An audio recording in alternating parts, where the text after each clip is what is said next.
ବନ୍ଧୁ ଜଣେ 18 ବର୍ଷର ଯୁବକ ଟଙ୍କା ରୋଜଗାର କରିବା ପାଇଁ ଝାଡ଼ଖଣ୍ଡରୁ ମୁମ୍ବାଇକୁ ଯାଏ। ସେଠାରେ ଯିବା ପରେ ସେ ବଡ଼ ବଡ଼ ଘରର ଦ୍ୱାରକୁ ଠକ୍ ଠକ୍ କରେ ଏବଂ ସେମାନଙ୍କ ଠାରୁ କାମ ମାଗେ। ତାପରେ ଗୋଟେ ଦିନ ଜଣେ 40 ବର୍ଷ ବୟସ୍କ ମହିଳା ସେହି ପୁଅଟିକୁ ଦେଖିଲେ ଏବଂ ସେ ତାକୁ ନିଜର ପାଖକୁ ଡାକି ପଚାରିଲେ ଯେ, ପୁଅ, ତୁମେ କଣ ସବୁ କାମ କରିପାରିବ? ତାପରେ ସେ ପୁଅଟି କୁହେ ଯେ, ମ୍ୟାଡ଼ାମ, ମୁଁ ସବୁ କିଛି କରିପାରିବି। ସେ ମହିଳା ଜଣକ କହିଲେ କି ସବୁ କିଛି କରିପାରିବ ମାନେ କଣ? ତୁମେ କଣ କହିବାକୁ ଚାହୁଁଛ?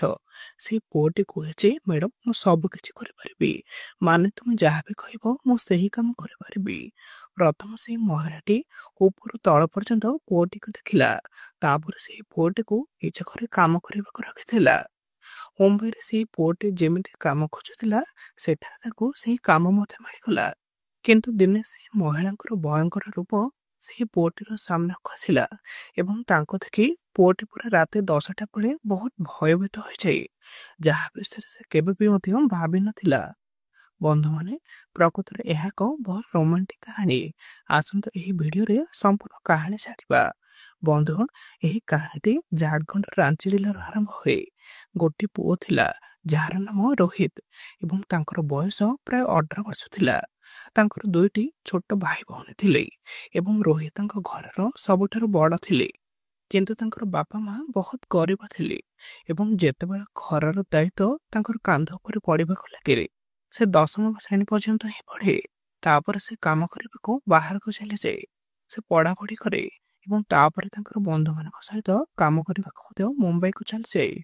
ରୋହିତର ବନ୍ଧୁମାନେ ଏବେ ମୁମ୍ବାଇରେ ରହୁଥିଲେ ଏବଂ କିଛି ଛୋଟ ମୋଟ କାମ କରୁଥିଲେ।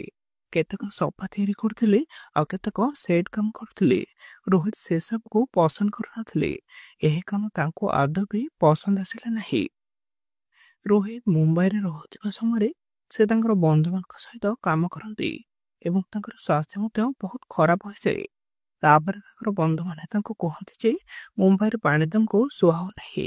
ତୁମେ ଗୋଟିଏ କାମ କର, ଆମେ ଏସବୁ କାମ ଛାଡ଼ି ମୁମ୍ବାଇକୁ ଚାଲିଯିବୁ ଆଉ ତୁମେ ମଧ୍ୟ ଘରକୁ ଚାଲିଯାଅ। ତୁମେ ଏଠାରେ ଆଉ କାମ କରିପାରିବ ନାହିଁ। କିନ୍ତୁ ରୋହିତ ଭାବୁଛି ଯେ ଘରେ ବି ବହୁତ ଦାରିଦ୍ର୍ୟ ଅଛି। ଯଦି ତୁମେ ଟଙ୍କା ରୋଜଗାର କରିବ ନାହିଁ ତେବେ ତୁମେ ଘର ଖର୍ଚ୍ଚ ବି କିପରି ପରିଚାଳନା କରିବ? ଏସବୁ ଭାବି ଭାବି ରୋହିତ ଆଉ ଏକ ଚାକିରି ଖୋଜିବା ଆରମ୍ଭ କରେ। ଏବେ ଯେତେବେଳେ ରୋହିତ ମୁମ୍ବାଇର ବଡ଼ ବଙ୍ଗଳା ଦେଖେ, ସେ ଭାବୁଛି ଯେ ଏହି ଘର ଭିତରେ ମଧ୍ୟ କେହି ଜଣେ କାମ କରୁଛନ୍ତି। ଯଦି ଆମକୁ ଏହି ଘର ଭିତରେ କିଛି କାମ କରିବାକୁ ପଡ଼େ ଆଉ ମୁଁ ଯଦି ମୋତେ ତାକୁ ପାଇପାରିଥାନ୍ତି ତେବେ ମଧ୍ୟ ବହୁତ ଭଲ ହୋଇଥାନ୍ତା। ଏସବୁ ଭାବି ରୋହିତ ଏବେ ବଡ଼ ଘରର ଦ୍ୱାର ବାଡ଼େଇବା ପାଇଁ ଆରମ୍ଭ କରିଦିଏ। ତାପରେ କେହି ଜଣ ଆସି ଦ୍ୱାର ଖୋଲିବାକୁ ଲାଗିଲେ। ରୋହିତକୁ ଦେଖିବା ପରେ ସେ କହିଲା କି, ତୁମେ ଜାଣିଛ ଯେ ମୁମ୍ବାଇ ସହର ଏକ ବହୁତ ବଡ଼ ସହର। କେହି ଜଣେ ଅଜଣା ବ୍ୟକ୍ତିଙ୍କୁ ନିଜ ଘରେ ପ୍ରବେଶ କରିବାକୁ ମଧ୍ୟ ଅନୁମତି ଦିଅନ୍ତି ନାହିଁ। ସେଥିପାଇଁ କେହି ତାଙ୍କୁ ନିଯୁକ୍ତି ମଧ୍ୟ ଦେଉନଥିଲେ। କାମ ମଧ୍ୟ ଉପଲବ୍ଧ ହେଉନଥିଲା। ସେଥିପାଇଁ ରୋହିତ ଏବେ ଏଣେ ତେଣେ ବୁଲୁଥିଲେ। ସେ ଏକ ଦ୍ୱାର ପାଖରେ ପହଞ୍ଚି ବାହାରେ ଠିଆ ହୋଇ କବାଟ ବାଡ଼ିବାକୁ ଆରମ୍ଭ କରିଦିଅନ୍ତି। ତାପରେ ସେ ଘରର ମାଲିକ ତାଙ୍କର ଗାଡ଼ିର ପଛରୁ ଆସନ୍ତି ଏବଂ ତାଙ୍କର ବୟସ ପ୍ରାୟ 40 ବର୍ଷ ଥିଲା। ସେହି ମହିଳା ଜଣଙ୍କର ନାମ ନେହା ଥିଲା। ଯେତେବେଳେ ନେହା ତାଙ୍କର ଦ୍ୱାର ପାଖରେ ଗାଡ଼ିକୁ ଅଟକାଇ ଦେଲା, ସେ ଦେଖିଲା ଯେ ରୋହିତ ଏବେ ଡୋର ବେଲ୍ ବଜାଉଛନ୍ତି। ତେଣୁ ସେ ରୋହିତକୁ ତାଙ୍କର ପାଖକୁ ଡାକିଲା। ଏହା ଦେଖି ରୋହିତ ପୁରା ଡରିଗଲା। କିନ୍ତୁ ତାପରେ ନେହା ତାଙ୍କୁ ପଚାରିଲେ ଯେ, ତୁମେ କିଏ ଏବଂ ଏଠାରେ କାହିଁକି କବାଟ ବାଡ଼ାଉଥିଲ? ତାପରେ ରୋହିତ ତାକୁ କହିଲା ଯେ, ମ୍ୟାଡ଼ାମ, କିଛି ବି ନାହିଁ, ମୁଁ ଏଠାକୁ ଏମିତି ହିଁ ଆସିଥିଲି। ତାପରେ ନେହା ତାକୁ କହିଲା ଯେ, ଆରେ ନା ନା, ତୁମେ ଚୋର ବି ହେଇପାର। ଯଦି ନୁହେଁ କି ତେବେ ରୋହିତ କୁହନି ଯେ, ତା ନା ମ୍ୟାଡ଼ାମ, ମୁଁ ଏବେ ବହୁତ ଗରିବ ଅଛି, ମୁଁ ଚୋର ନୁହେଁ, ମୁଁ ଖାଲି କବାଟ ବାଡ଼ାଉଥିଲି। ସେ ଯଦି କେହି ପଛରୁ ଆସିବ ତେବେ ମୁଁ ତାକୁ କହିବି ଯେ ଘରେ କିଛି କାମ ଅଛି କି ନାହିଁ।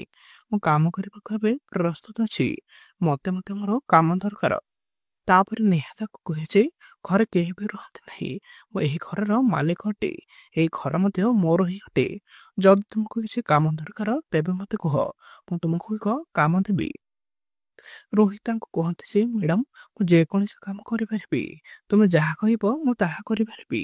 ତାପରେ ନେହା କହିଲା କି ତୁମେ କାହାଠାରୁ ଟଙ୍କା ପାଇବ, ତାପରେ ତୁମେ କାହାର ଜୀବନ ମଧ୍ୟ ନେବ। ଏହା ଶୁଣି ରୋହିତର ହାତ ଏବେ ଥରିବାକୁ ଲାଗିଲା ଏବଂ ସେ କହିଲେ କି ମ୍ୟାଡ଼ାମ ଦୟାକରି ଏହାକୁ ରହିବାକୁ ଦିଅ, ମୋତେ ତୁମ ଘରେ କୌଣସି କାମର ଆଉ ଆବଶ୍ୟକତା ନାହିଁ। ରୋହିତ ଏବେ ବହୁତ ଡରି ଯାଇଥିଲା ଏବଂ ସେ ନେହାକୁ କହିଲା ଯେ ମ୍ୟାଡ଼ାମ ମୁଁ ଟଙ୍କା ପାଇଁ କାହାକୁ ଆଉ ମାରିପାରିବି ନାହିଁ।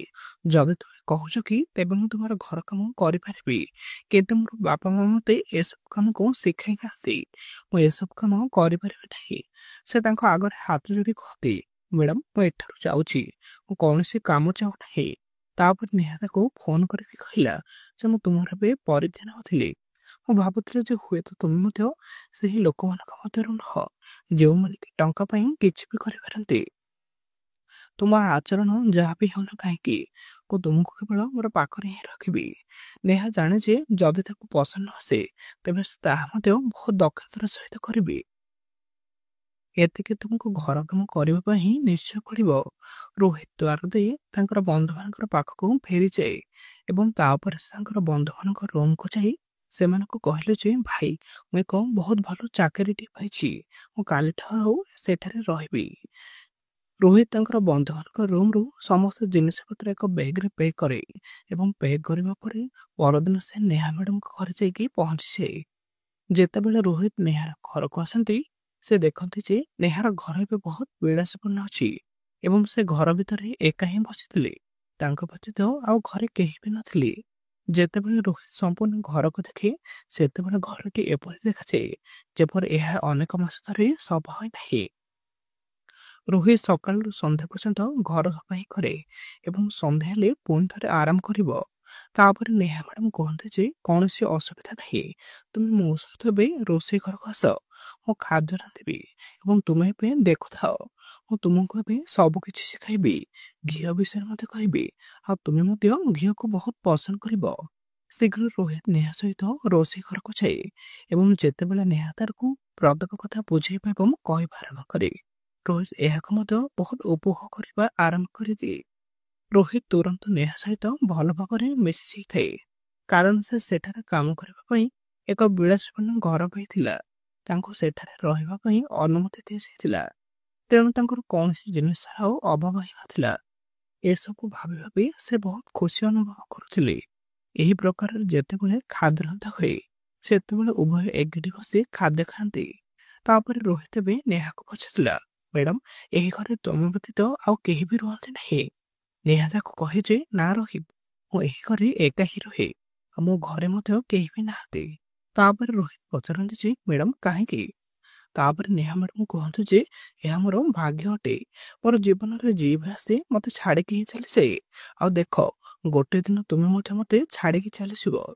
ତାପରେ ରୋହିତ ଏହି କଥାରେ ପୁରା ରାଗିଯାଆନ୍ତି ଏବଂ ତାପରେ କୁହନ୍ତି ଯେ ମ୍ୟାଡ଼ାମ ଆପଣ ଏବେ ଏପରି କାହିଁକି କହୁଛନ୍ତି?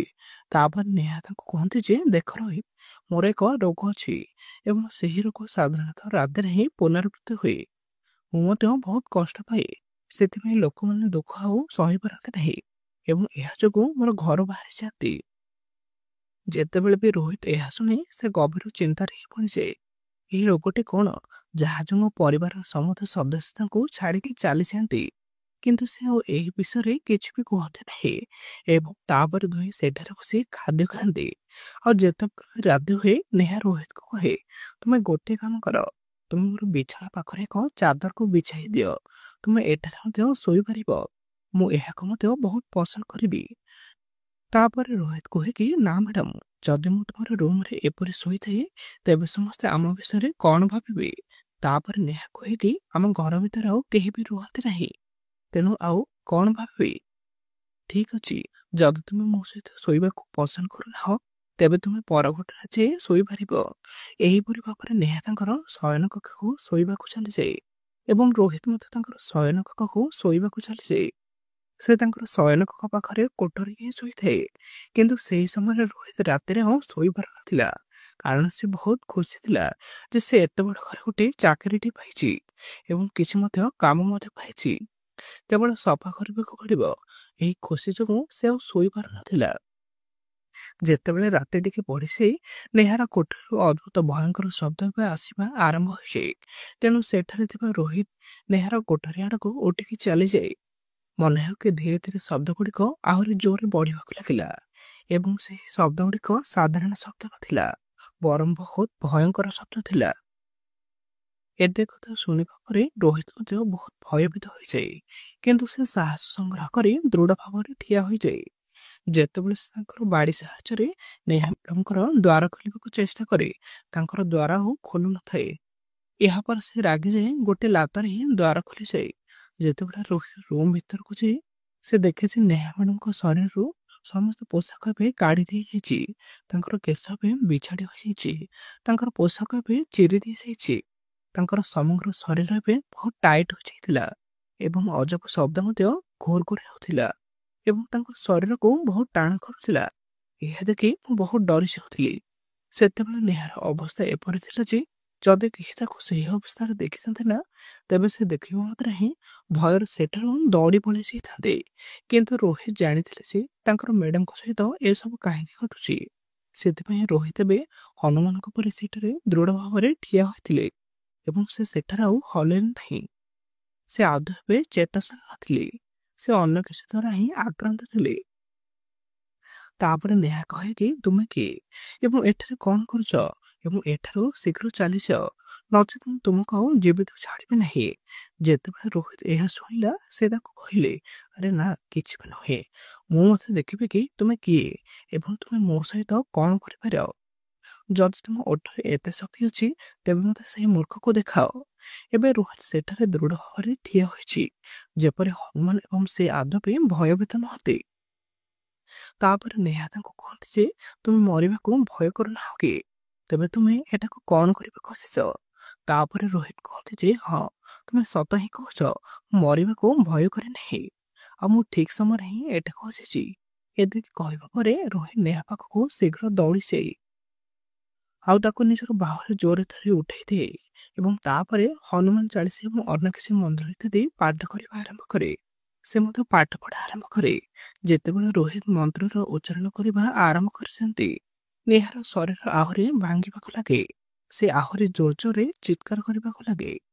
କିନ୍ତୁ ରୋହିତ ଏପରି ଜଣେ ବ୍ୟକ୍ତି ଥିଲେ ଯେ ତାଙ୍କୁ ଏବେ ଧରିକି ହିଁ ରଖିଥିଲେ ଆଉ ସେ ଆଉ ହାର ମାନିଲେ ନାହିଁ ଏବଂ ପ୍ରାୟ ଅଧଘଣ୍ଟା ପର୍ଯ୍ୟନ୍ତ ସେ ନେହା ମ୍ୟାଡ଼ାମଙ୍କୁ ତାଙ୍କ ହାତରେ ଏହିପରି ହିଁ ଧରି ରଖିଲେ। କାରଣ ସେହିଦିନ ଘରେ ଆଉ କେହି ବି ନଥିଲେ ଆଉ ସେ ବିନା ଡରି ସେ ସାହସ ଥାକି ଏସବୁ କାମ କରୁଥିଲେ। କିନ୍ତୁ ଅଧଘଣ୍ଟା ପରେ ମ୍ୟାଡ଼ାମଙ୍କ ଶରୀରର ଓଜନ ଥିଲା ହଠାତ୍ ତାଙ୍କର ଏବେ ପୁରା ହାଲକା ହୋଇଗଲା। ଯେତେବେଳେ ନେହା ମ୍ୟାଡ଼ାମ ପୁରା ଚେତା ଫେରି ପାଇଲେ, ରୋହିତକୁ ତାଙ୍କ ଉପରେ ଏବେ ସେ ଶୋଇଥିବାର ଦେଖେ।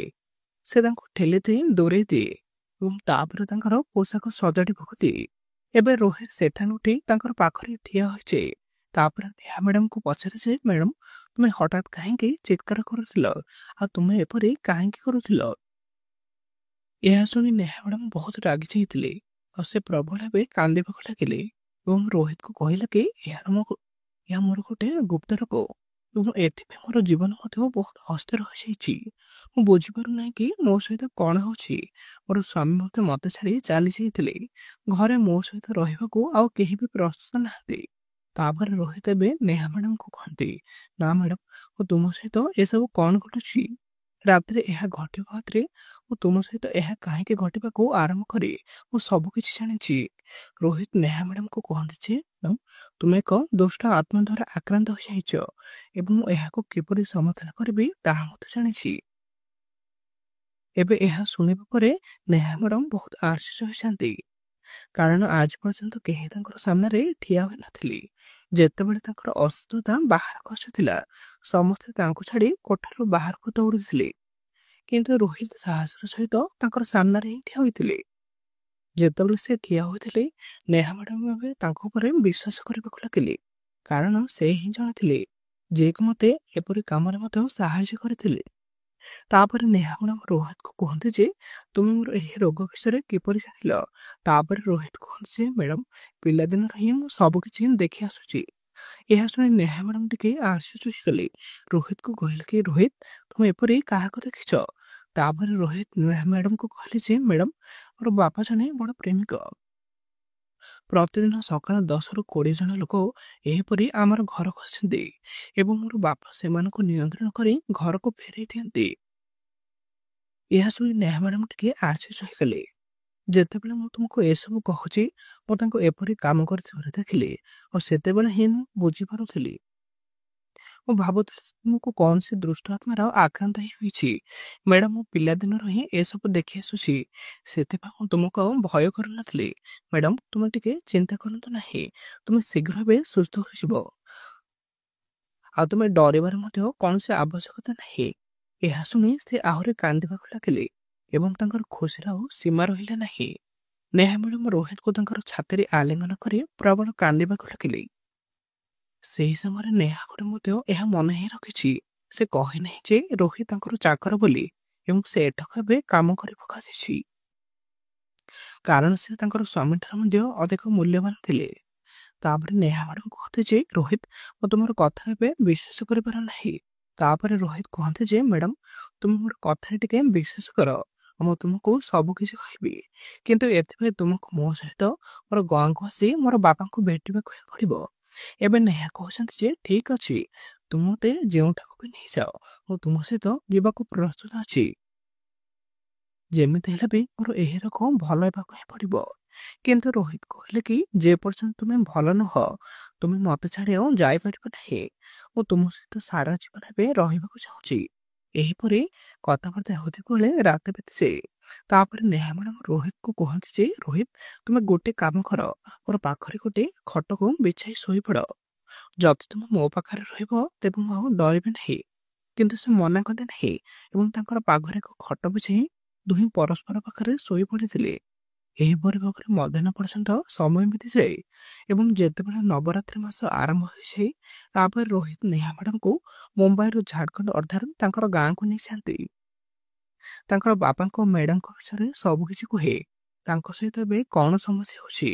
ଯେତେବେଳେ ତାଙ୍କର ବାପା ଏବେ ନେହା ମ୍ୟାଡ଼ାମକୁ ଦେଖନ୍ତି, ସେ ତାଙ୍କୁ କୁହନ୍ତି ଯେ ଏହି ରୋଗ ବହୁତ ବିପଦପୂର୍ଣ୍ଣ ଅଟେ ଏବଂ ତୁମେ ପିଲାଦିନରୁ ହିଁ ଏହି ରୋଗରେ ପୀଡ଼ିତ ଅଛ। ତାପରେ ନେହା ମ୍ୟାଡ଼ାମ କୁହନ୍ତି ଯେ ତୁମେ ଠିକ ହିଁ କହୁଛ, ମୁଁ ପିଲାଦିନରୁ ହିଁ ବହୁତ କଷ୍ଟ ପାଉଛି। ତାପରେ ରୋହିତର ବାପା ତାଙ୍କୁ କୁହନ୍ତି ଯେ ଦେଖ, ଏଥିରେ 5ରୁ 6 ଦିନ ଲାଗିପାରେ ଆଉ ତୁମକୁ ମଧ୍ୟ ଏଠାରେ ରହିବାକୁ ହିଁ ପଡ଼ିବ। ଆଉ ସେଠାରେ ମଧ୍ୟ ଏକ ପଥା ହେବ, ବହୁତ ତନ୍ତ୍ରପତ୍ର ବିଧି ହେବ ଆଉ ତୁମେ ମଧ୍ୟ ବହୁତ ଶୀଘ୍ର ସୁସ୍ଥ ମଧ୍ୟ ହୋଇଯିବ। ତାପରେ ନେହା କହୁଛି ଯେ ମୋର ସେଥିରେ ଆଉ କୌଣସି ସମସ୍ୟା ନାହିଁ, ମୁଁ ତୁମ ଘରେ 5 ଦିନ ମଧ୍ୟ ରହିପାରିବି ଆଉ ମୁଁ କେବଳ କୌଣସି ପ୍ରକାରରେ ସୁସ୍ଥ ହେବାକୁ ହିଁ ଚାହୁଁଛି।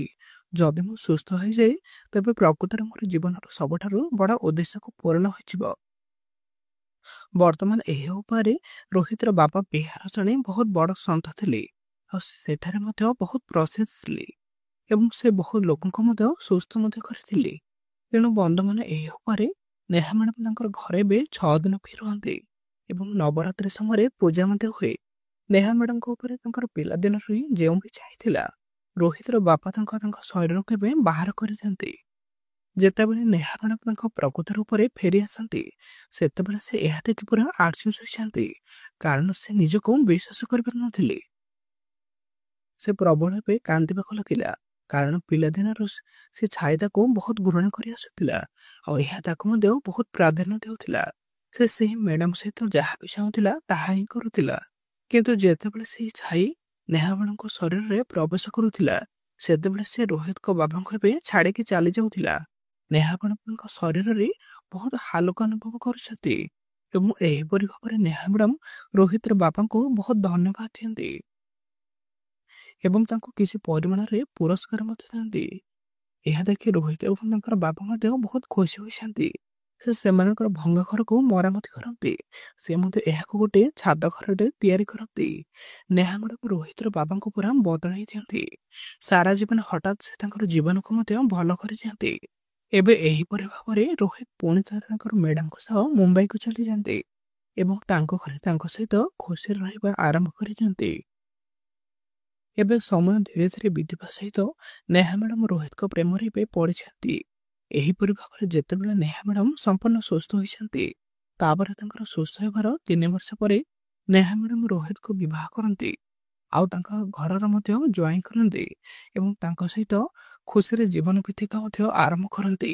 କାରଣ ଯେତେବେଳେ ନେହା ମ୍ୟାଡ଼ାମ 24 ବର୍ଷ ବୟସର ଥିଲେ ସେବେଠାରୁ ସେ ଦୁଷ୍ଟ ଆତ୍ମା ତାଙ୍କର ଉପରେ ହିଁ ଆସିଯାଇଥିଲା।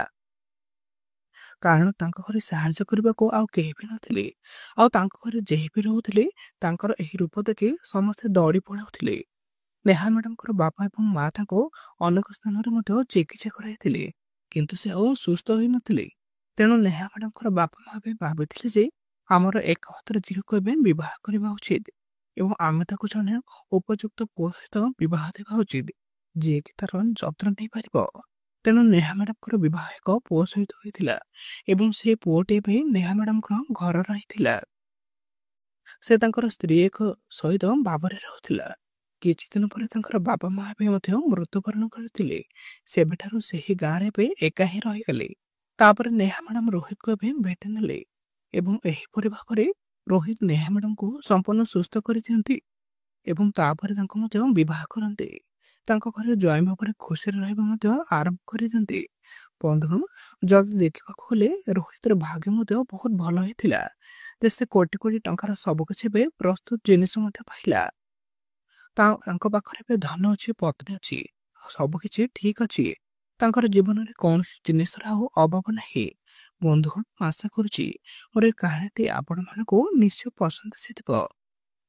ଯଦି ପସନ୍ଦ ଆସିଥିବ ମୋର ଭିଡ଼ିଓକୁ ଲାଇକ୍, ସବସ୍କ୍ରାଇବ ଆଉ ସମସ୍ତ ପାଖକୁ ସେୟାର କରନ୍ତୁ। ବନ୍ଧୁଗଣ, ଆଜି ବି ଏତିକି। ପୁଣି ଦେଖା ହେବା ଆଉ ଏକ ନୂଆ ଭିଡ଼ିଓରେ ଏମିତି ଏକ ସୁନ୍ଦର କାହାଣୀ ସହିତ।